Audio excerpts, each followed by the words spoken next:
Hello, my workplace warriors, and welcome to our Friday morning live.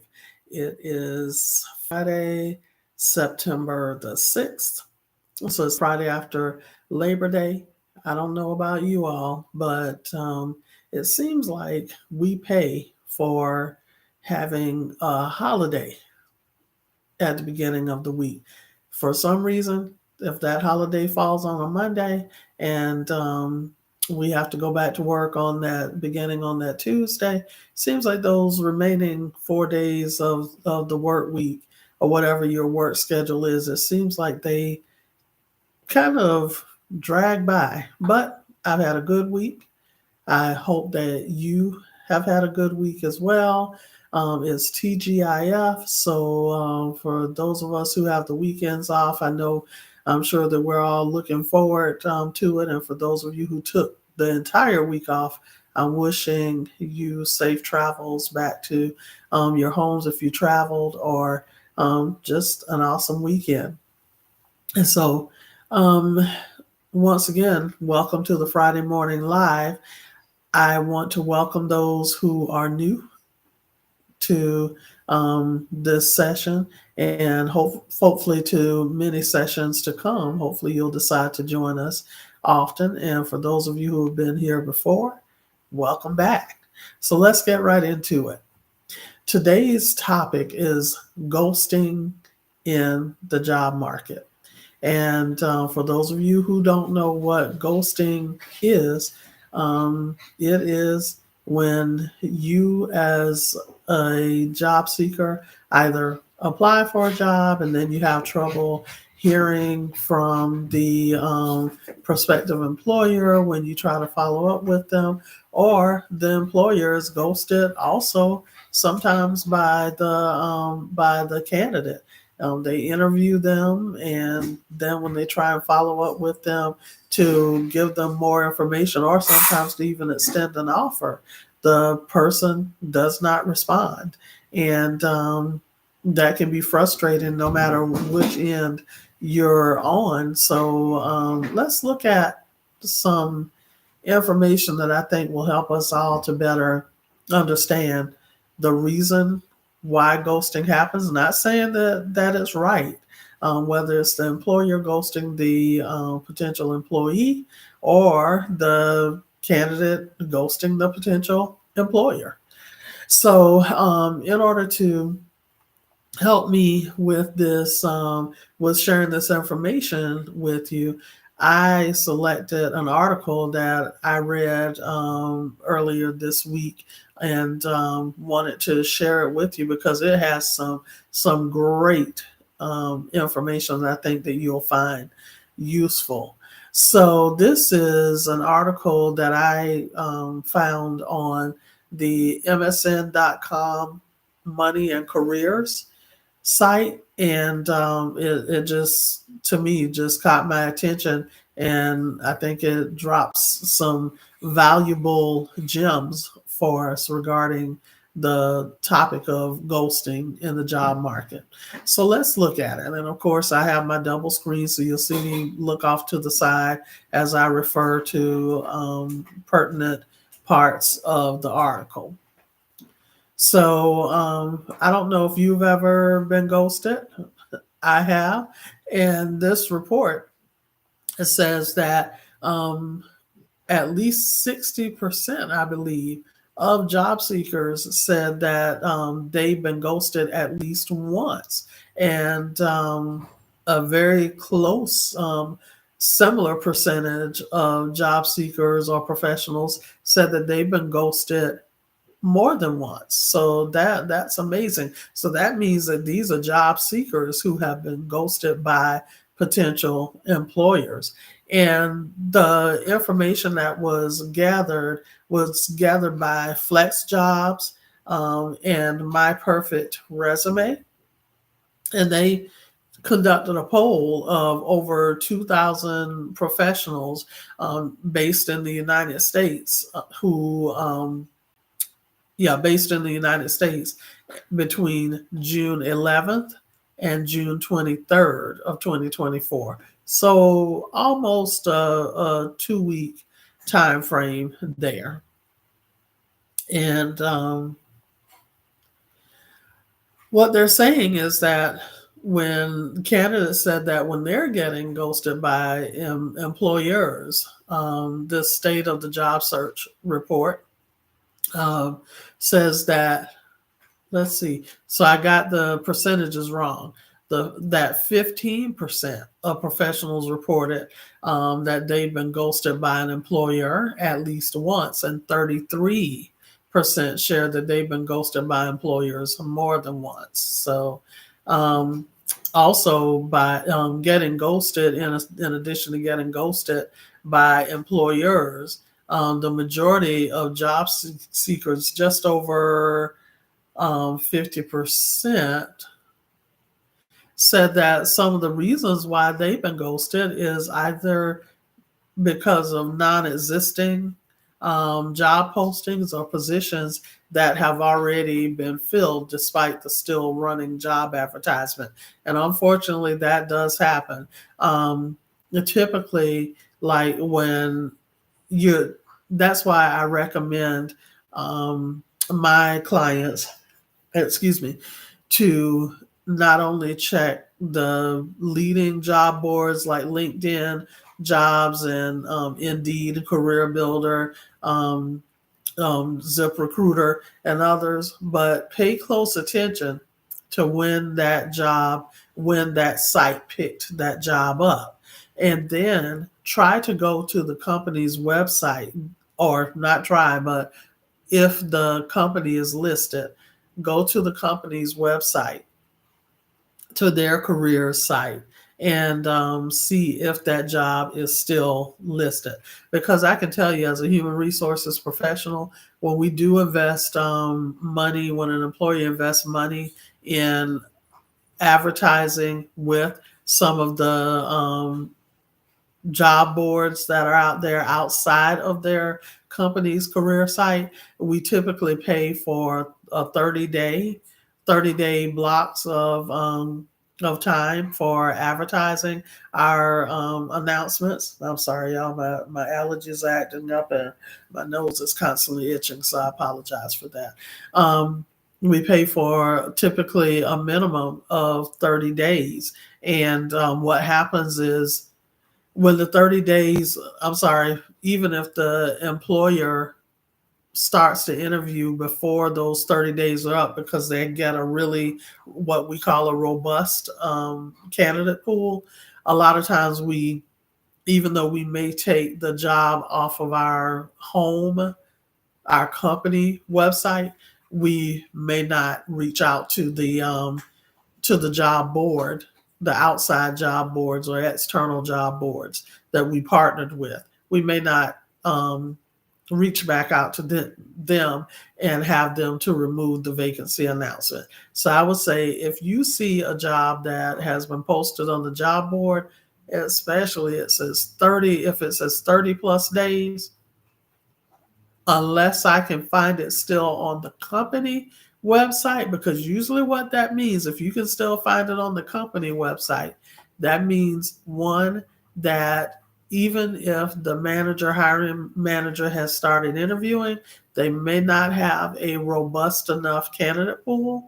And so they may not be getting the quality or level of candidates that they need for the opportunity, or they could have decided that they're going to keep it open even while they start interviewing. And if slide in there and you have a very impressive job related background, then who knows, you could still be selected for an interview. So that's just one of my tips. I don't know what's up with the non-existent job postings. That's just a really, really bad practice. I don't know why there would be non-existent job postings. I would say is, if you're a job seeker, be very careful and very mindful of those organizations that when you run across a seemingly non-existing job posting. That could be the beginning of a scam situation. And I would be remiss if I did not say, do not pay anyone to find you a job. Paying someone to find you a job is different from paying someone to coach you to help you become a more marketable, more confident, more attractive candidate in the labor market. But never, and maybe I should not say pay someone to find you a job, never pay someone to hire you. It's not necessary. And it typically is a scam. So just be very, very careful. So let's see what our article goes on to say. So, as this state of the job search report that Flex Jobs and My Perfect Resume conducted, as it unfolded, there were some key challenges that job seekers in the study shared during the study. And some of the challenges are that 49% of job seekers said that it's a challenge to get a response from applications. And I know it does feel like so many times you apply for a job and it's like your resume goes into the abyss and never to be heard from again or responded to. And I know that that can be challenging, but that's why I also tell my clients, keep your head up. Never put all of your eggs in one basket, as I've heard all my life. Don't apply to just one job and stop. Apply to jobs to a family of jobs, or jobs that are related to your strengths or to the industry or the functional area of expertise that you want to work in. Because typically, where there's one, there is another. Now, 45% of job seekers said that it's a challenge to recognize and avoid job scams. And I will stress to you again, a major one is when you're asked to send money to be hired. The other is when you're just offered a job and you have not been interviewed or assessed to determine whether or not you even meet the qualifications of the job. Another one is when there's no job description or clear indication of what the job responsibilities are or what the qualifications are. And there was another one that I was thinking of, and it has kind of slipped. Oh, the other is them asking for your social security number. No. Um, Unless it is a background check process, you really, really, really need to do everything that you can to find out, is this a legitimate process. Now, many employers, like my current employer, we do run a background check on every one of our employees. And if they are a contractor who is hired by us through an agency, then part of the agreement with the agency is that the agency is responsible, the agency who refers them to us for a temporary job assignments are responsible for completing a thorough background check on everyone that they refer to us. But just be very, very careful about how quickly you give your identifying information like birth date and social security number, because once they get those pieces of information, they already have your name. There's so many things that they can do with your identity. They can completely just hijack your identity and cause you a whole lot more headache and pain than being unemployed even could cause you. So just be very, very mindful. Then also, if it seems like a get rich quick scheme. If you can make $1,000 an hour, in most cases, they would be doing that themselves instead of offering you that opportunity. So just think about how logical some of these are job offers, which are not legitimate, may be sounding. 44% said that they have a challenge finding jobs that match their qualifications. And to that, I would just say continue looking, setting up profiles on the reputable job search boards out there, and let the agents search for the jobs for you. And sometimes what you may have to do is if you if you have qualifications that match at least 80%. Actually, you can probably go a little lower. I would say 60% of the required qualifications for a position that you're interested in.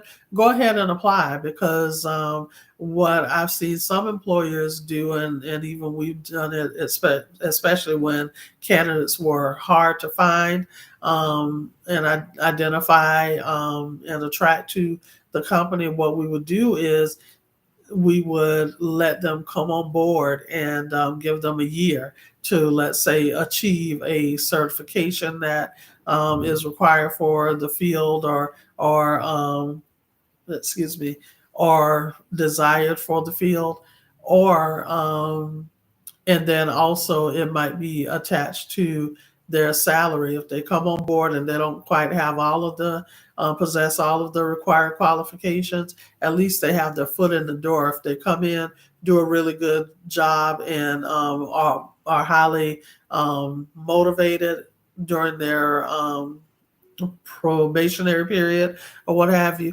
then maybe after 6 months to a year of successful performance, then their position is reviewed, their performance is reviewed for a possible increase in pay. So those are some of the ways that employers are flexible in hiring employees who may not possess quite all of the qualifications, but they have the core qualifications. So 39% said that they have a challenge finding jobs with schedule flexibility. And I can definitely understand that. These days, most of us, I would dare to say, enjoy either working fully remote, or we enjoy working remotely on certain days of the week or a certain number of days of the week. And so I can definitely see that. Make sure that you read the job description carefully and see. Most employers have gotten accustomed to now indicating if the position is remote, or if it is a hybrid, meaning that they will work on site a certain number of days of the week and remote a certain number of days of the week. Then 32% said that they find it challenging to know how to optimize their resume and applications for applicant tracking systems. And I know that can be intimidating. I offer training, as you know, and coaching. I offer one-on-one coaching by the hour in 1 hour blocks to those who need help with resume enhancement or cover letter enhancement as well. And then I have my coaching program, Career Search RX, that takes you through making sure that your resume and cover letter, or your resume, has high impact, and that how to help to identify key terms and industry talk, if you will, that will help your resume to rise up to the top of the candidate pool. So feel free. I'll be putting the details to my coaching sessions if you want to take advantage of that, as well as other resources, including my blog and other resources that I offer through HR by Nnamtique. Then 31% said that they find it challenging to find a job with companies that are of interest.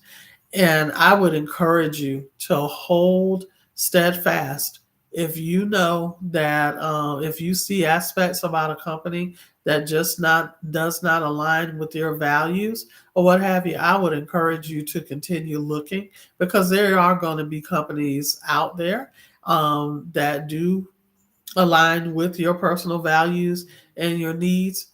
If you can help it, do not settle for working for a company that you already know that their values, their mission, vision, and values don't align with your personal values and needs, because you won't be happy, you won't be fulfilled.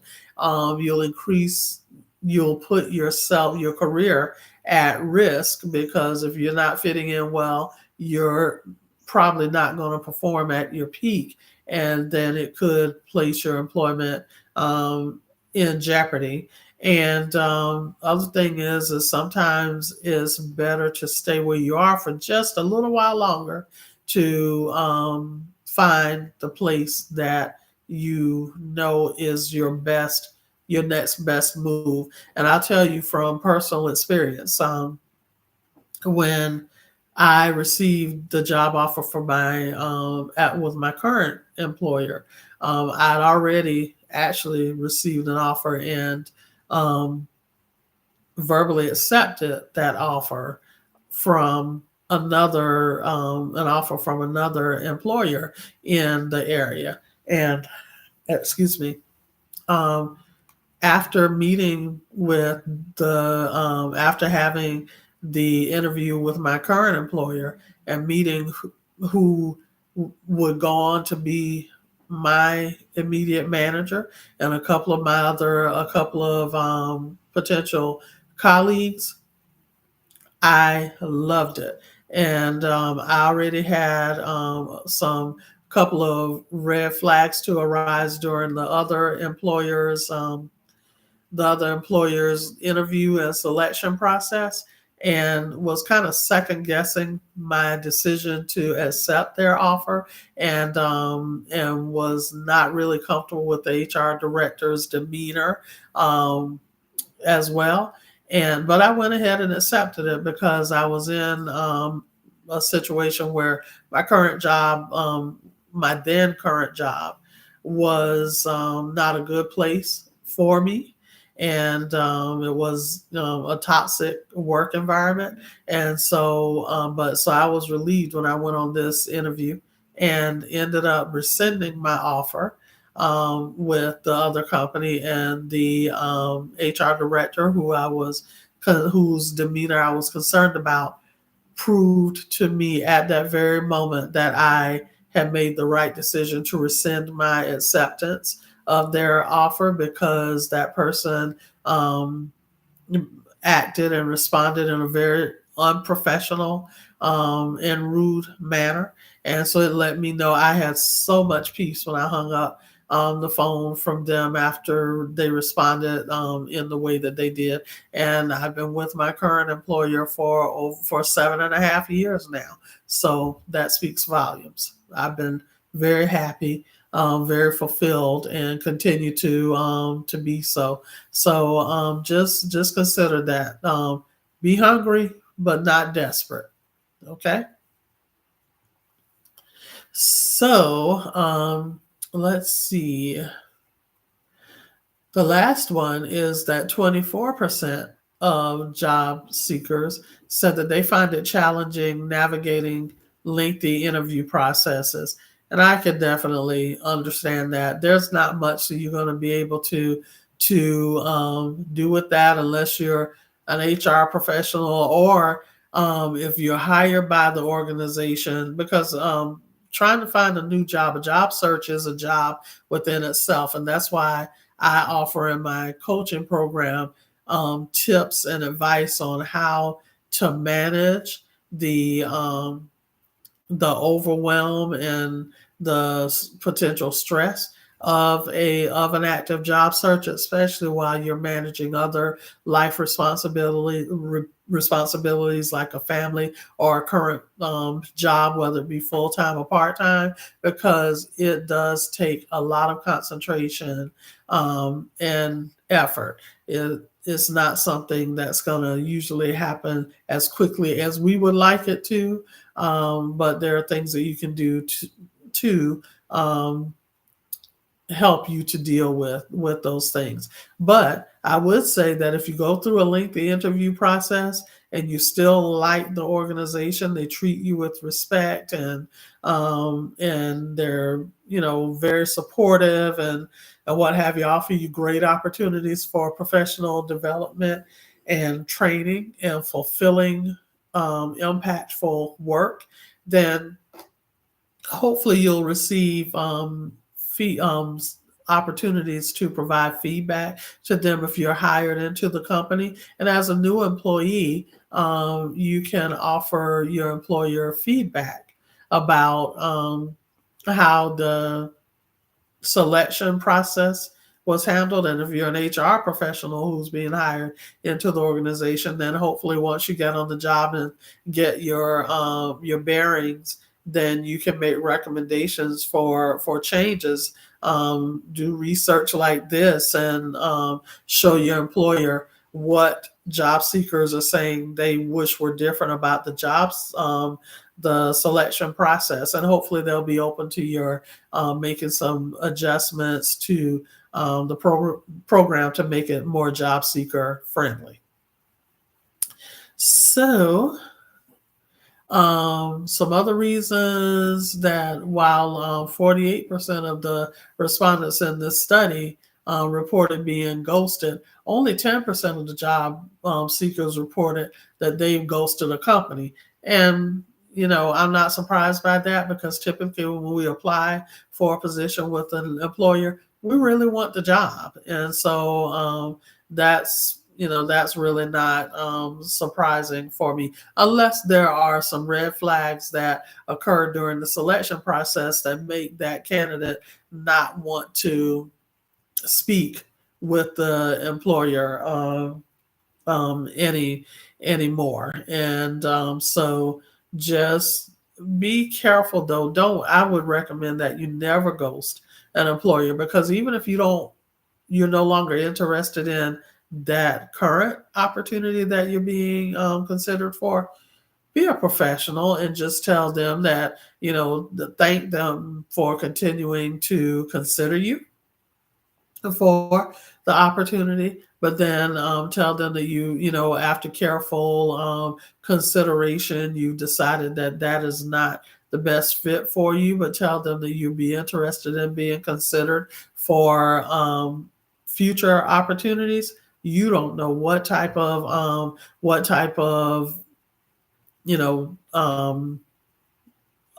future opportunity could come about as a result of that. And you don't want to burn bridges or be perceived as being unprofessional and miss out on a future opportunity because you did not handle this particular season with that particular employer correctly.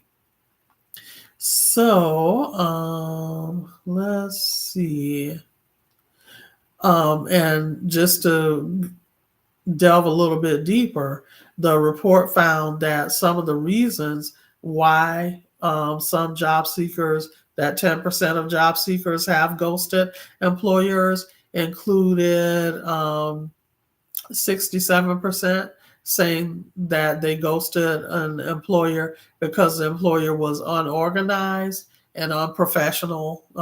They had unprofessional hiring managers. So that was just what I was explaining to you about this well-known company who offered me a great position, but I just didn't get a good feel for the HR director and how that person proved to me that my hunch about them was correct. When I called them back, being professional and letting them, instead of just not showing up for my first day of work, I was professional and told them, I'm so sorry, y'all. My nose is about to drive me crazy with these allergies. But just being professional and standing up and just telling them that I found something that was a better fit for me.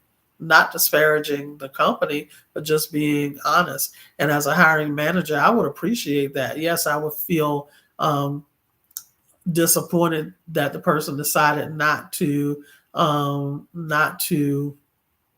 and join the organization, but I respect their decision, because then if they're not happy, they're going to keep looking, and they could be back out the door in less than 6 months, landing me as the hiring manager in the spot of having to go through this entire selection process again. And we all know that companies lose a lot of money each time um, they have to develop a new recruitment plan and to replace an employee who has left the organization.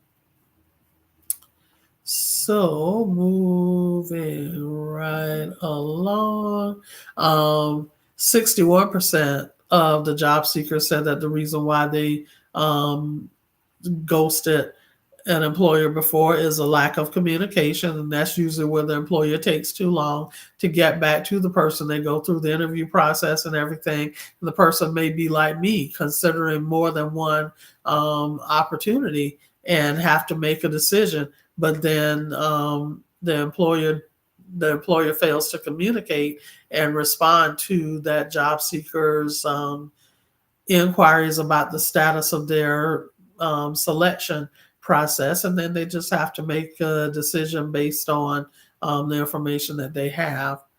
And then 60% said that they ghosted an employer because of unclear remote work arrangements. And one of the reasons that they stated is that a job may be advertised as remote, but actually it's hybrid. And there's a big difference between remote and hybrid, and that difference could impact the person's lifestyle. So keep that in mind.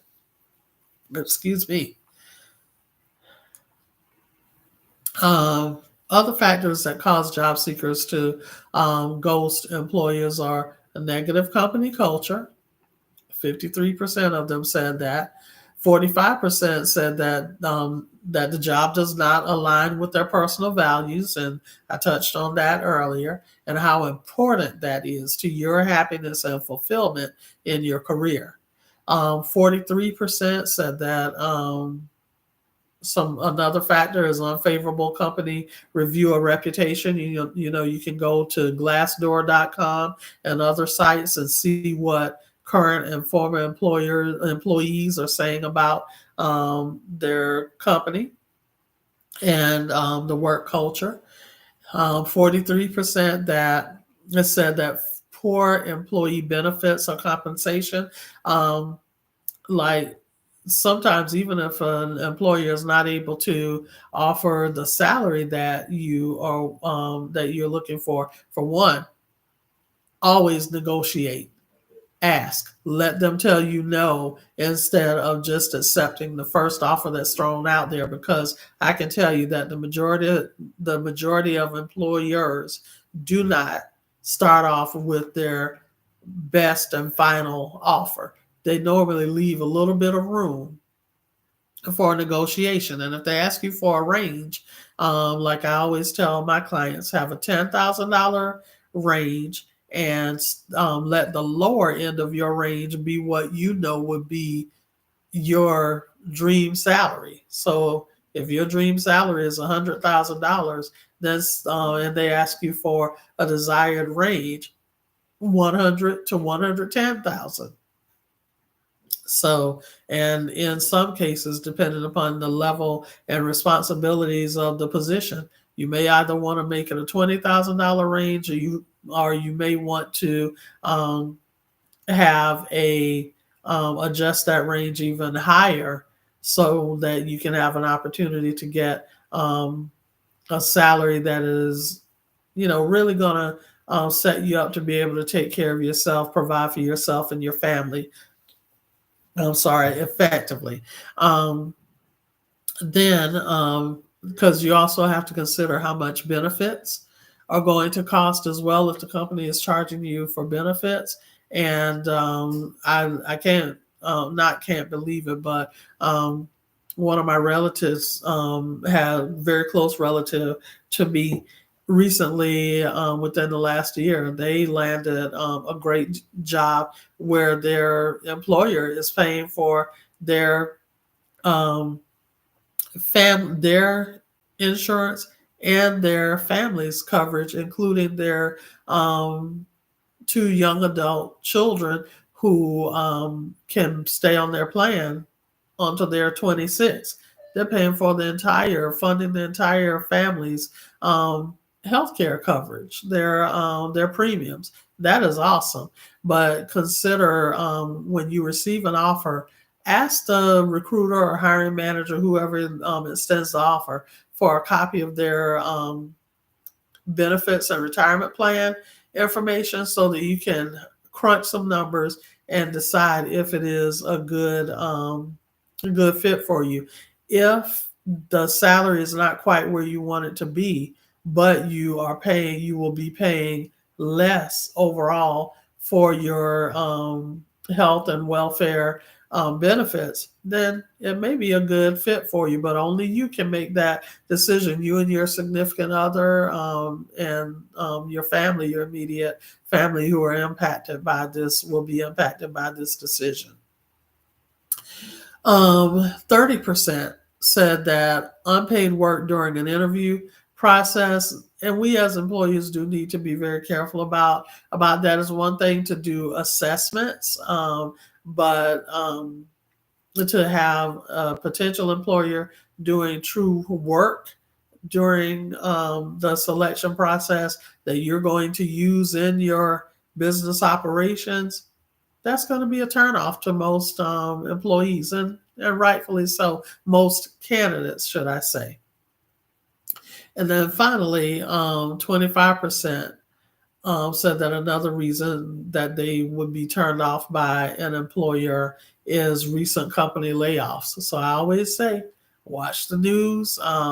You don't have to be consumed by it, but make sure that you keep up with, do research, thorough research on the company to find recent articles about them in the news, online, or what have you.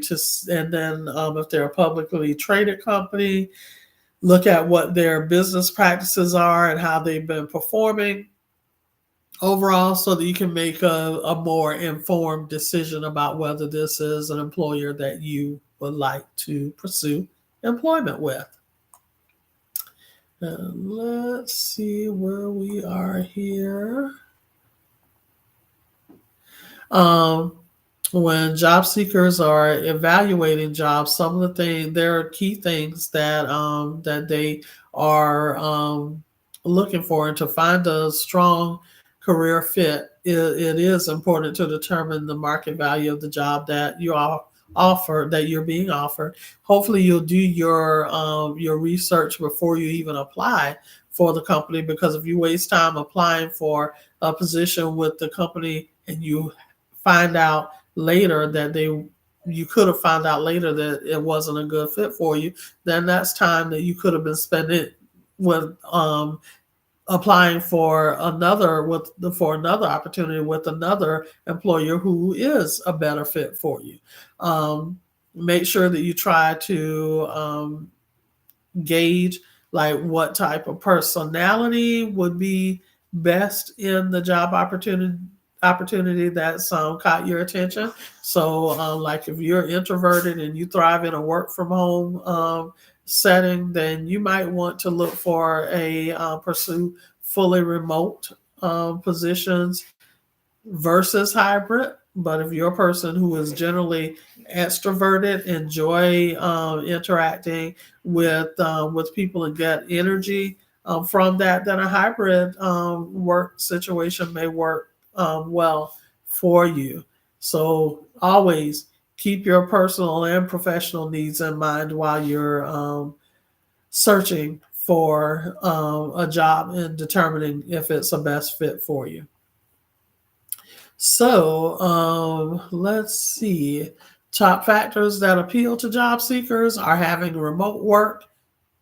That's no surprise. I would love to work from home 4 days a week versus the 2 days that I currently do. I greatly appreciate the 2 days that I have to not get into traffic and have that additional preparation time or what have you. But, that is high on most of our lists I found is having remote work.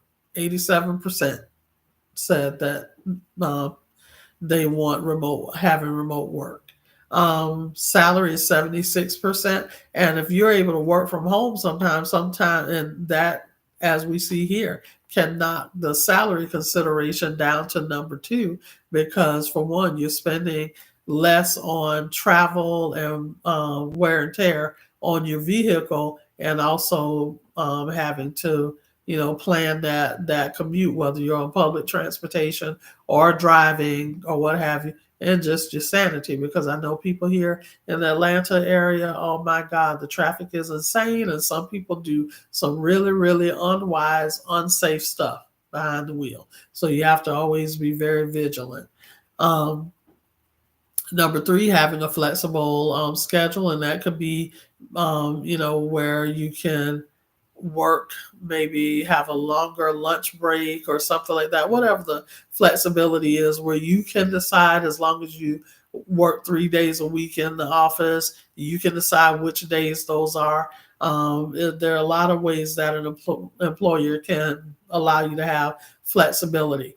Meaningful work, 62% of people want meaningful work. And I know that's why I chose the human resources profession, because it is meaningful, fulfilling work.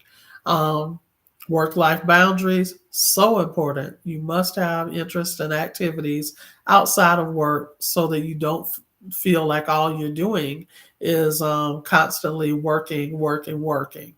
Then 59% said that having a good boss was important. I'm telling you, you can't even overstate that. That might even need to be like above having being able to work remotely, because um, a, a stressful or unhealthy working relationship with your superior, oh my gosh, it can make your life a living hell, to say the least.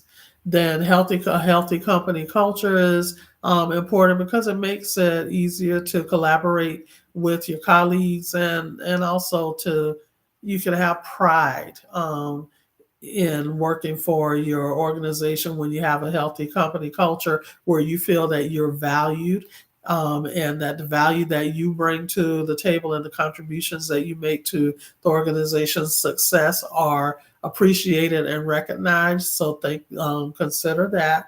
And then last but not least, 48% said the amount of paid vacation time and sick time is also important.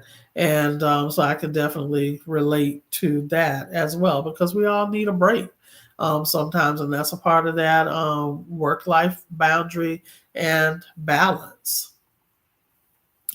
Um, the top application turnoffs for job seekers overwhelmingly was requiring a cover letter, because some job seekers feel that a cover letter is not important. They feel it should just be a resume or a job application. Some people, if they have to do more than submit their resume, it turns them off if they have to complete a job application. And I know, because it can take a long time to complete a job application. It would be great if you could just do the job application once and then update it as your career grows, and then also submit that same application to different employers. But oftentimes their systems are very different. You typically are not going to be able to do that. So I can appreciate that. But I would encourage those job seekers who feel like a cover letter is unimportant. I would encourage you to see the value in a cover letter, because unlike your resume, which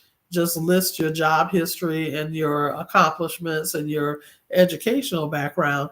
Your resume actually your cover letter actually partners with your high impact resume to tell your career story. That's the time for you to look at what the core requirements of the job are that you're applying to, and compare your qualifications and tell a story of how your qualifications have prepared you for this position that you are interested in. So hopefully that helps you to see, and it helps you to hopefully start to create a bond with the recruiter and or the hiring manager, and it makes them it piques their interest and makes them want to learn more about you. So I would encourage you to place a high value on the cover letter and put sincere effort into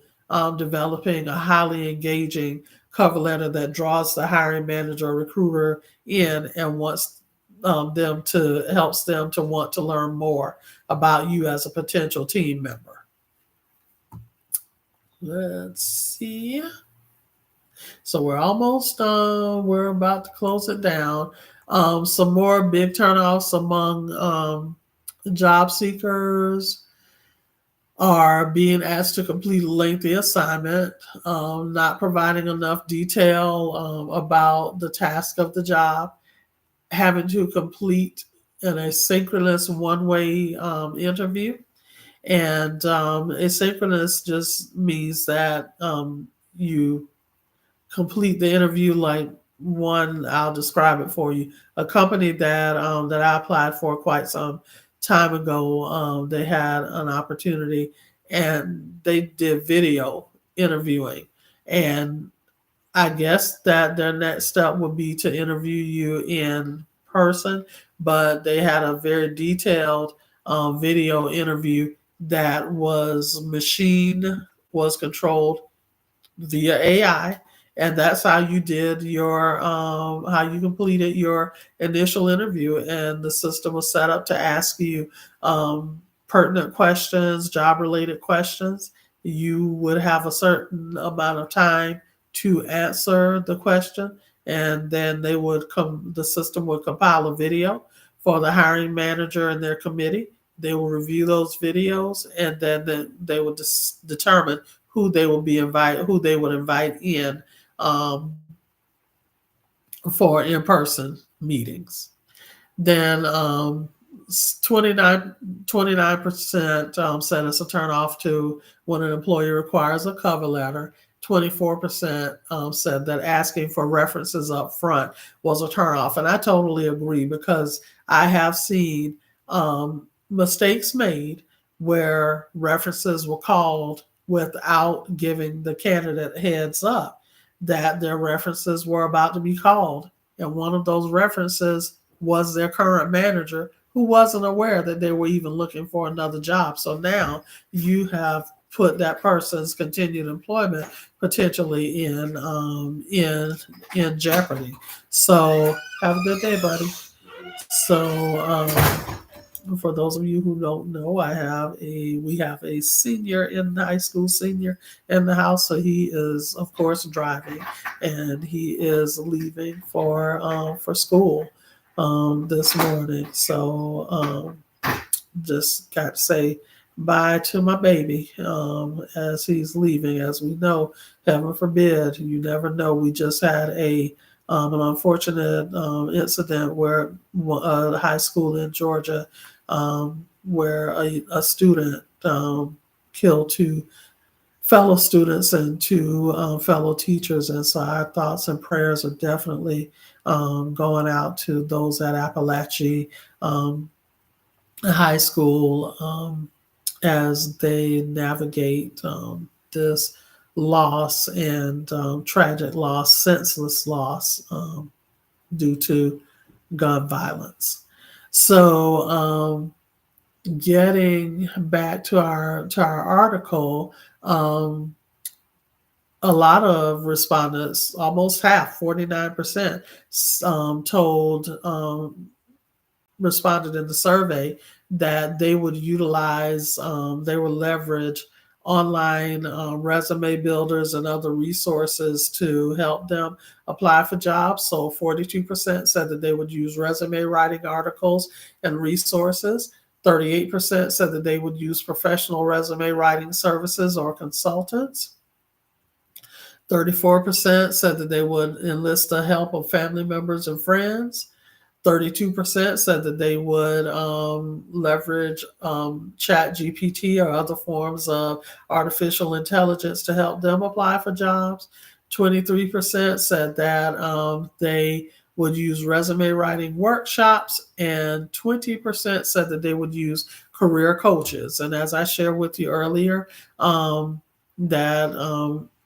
I offer a lot of those things, and actually, I've also started developing a training to help job seekers leverage artificial intelligence in their job search to help to reduce the overwhelm and the stress that comes along with an active job search. I'll be providing more information about that as I continue to finalize the training and to make it available. I haven't decided if I'm going to make it available through a live like this, or if I'm going to set it up as a recurring webinar on my site or something. But I'll keep you posted, and I'll have that information in the description of future videos as well, so that you can take advantage of it. But please, please, please check out the description below the video. And if you watch the replay, and you will see that I have a wealth of resources, including an online store, because I want to motivate people and build them up. And so my online store is totally motivational and positive gear, like t-shirts, sweatshirts, things like that, as well as mugs and masks and home decor that lifts your spirit and encourages you and motivates you. So if you're interested in any gear like that, then check out the shop at Nnamtique. I have the link. It will be in the description of this replay as well, and I would love for you to check it out. So let's see, and also my coaching and training programs will be linked in the description of the video as well. So let's see where we are now. We're about to close out. So the last thing that job seekers said creates barriers for them are educational requirements. And I would submit to you that even if a position says that it has to have the selected person has to have a master's degree and 5 years of experience, job related experience, check this out. If you have a bachelor's and you have 7 years of strong job related experience, guess what? You have the equivalent of a master's and 5 years of experience. Typically, what our organization does, we have an equivalency statement there. And when we know that now, if you're going to be a surgeon, you have to be a board certified surgeon who has gone through medical school, what have you. If you're going to be an attorney, you have to be an attorney licensed in that state, or have the ability to become licensed in that state in order to practice law. If you're an engineer, you have to go to engineering school and receive your degree to qualify you to be an engineer. But there are a lot of jobs that actually do not truly need a college education. to actually be successful on the job. And if you apply to an organization like the one that I currently work for, which is a higher education institution of higher education, then after 6 months of successful employment, you get the opportunity to take advantage of the tuition assistance program. And you can basically go to school for free at any of our institutions across the state of Georgia. So even if you feel like you don't have all of the qualifications, formal education qualifications, but you have strong job related experience, apply. And if you're fortunate enough to rise above the rest and emerge as the candidate of choice, then look at checking out the tuition assistance program after the provisional period ends, and then you can go to school and enhance your marketability, or actually your value to the organization, through increasing your education. So don't give up just because you see some educational requirements. I've seen some people who have defied those odds because they interviewed well, they were well prepared, well versed, had strong job related experience. They impressed the hiring manager and ended up with an awesome new job with an awesome organization that will let you go to school pretty much for free after your first 6 months of employment. So there you have it. Our talk about ghosting in the job market and what are turnoffs for job seekers when they're seeking new career opportunities, and what might cause them to ghost um, an employer, as well as what might cause employers to ghost candidates. I hope that this information was helpful to you, because it is my mission, as you know, to help you to live your very best career life. So I hope that you found a lot of value out of today's discussion. Also, if you know someone else who is on a journey to living their best career life, I would ask you to please, please, please share this video with them. Also, give me a like. And if you find it something that you want to do, if you have not already, subscribe to my channel so that you can be notified every time I release new content. And also, when you give me a like and you share the information with others, then that lets the YouTube algorithm, if you're watching it on YouTube, know that you found value and that they need to push this information out to others who have similar needs as you and would find value in the content. And so that helps me help you and others. So I hope that you have an awesome after Labor Day Friday. And I look forward to seeing you in the next live. Career success to you. Go get your new job.